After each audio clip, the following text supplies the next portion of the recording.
बिल्लाहि मिनश्शैतानिर्रजीम बिस्मिल्लाहिर्रहमानिर्रहीम वलतकुम और चाहिए कि हो मिनकुम तुम में से उम्मती एक जमात यदऊना कि वो बुलाए इलल खैरी भलाई की तरफ व यामुरूना और वो हुक्म दे बिल मारूफी भलाई का व यनहौना और वो रोके अनिल मुनकर बुराई से उलाइका और यही लोग हैं हुमुल मुफलिहून जो फलाह पाने वाले हैं। तो इस आयत में ये बताया गया कि तुम में से एक जमात ऐसी होनी चाहिए जो अमर बिल मारूफ और नहीं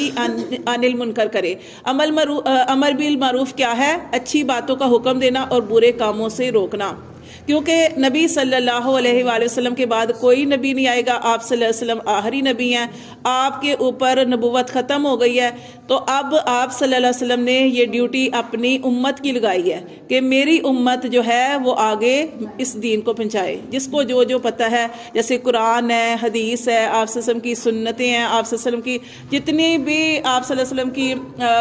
जो भी सीरत है वो आगे उल्मा का काम है कि वो आगे इसको पहुँचाए। और ख़ाली उल्मा नहीं, इसके अलावा जो लोग सीखते हैं वो भी, जिनको जो कुछ पता है, जो सुनते हैं, तो उस चीज़ को आगे जो है वो पहुंचाना जो है आपका फ़र्ज़ बनता है। तो यहाँ पे अल्लाह ताला ने फरमाया कि अगर तुम नबी सल्लल्लाहु अलैहि वसल्लम की एक हदीस है जिसमें आप सल्लल्लाहु अलैहि वसल्लम ने इरशाद फरमाया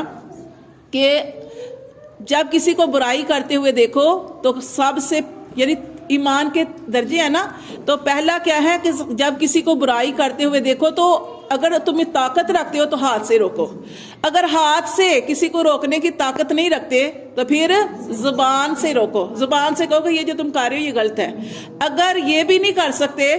इतने कमज़ोर और ताकत ही नहीं रखते, सामने वाला ज़्यादा इस तरह का है, तो फिर अपने दिल में उसको बुरा जानो कि वो बुराई है, उसको अपने दिल में बुरा जानो। और एक और हदीस में नबी सल्लल्लाहु अलैहि वसल्लम ने इरशाद फरमाया कि अगर अमर बिल मरूफ और नहीं अनिल मुनकर नहीं तुम करोगे तो फिर एक वक्त ऐसा आएगा कि तुम अल्लाह से दुआएं करोगे तो अल्लाह तुम्हारी दुआओं को कबूल नहीं करेगा।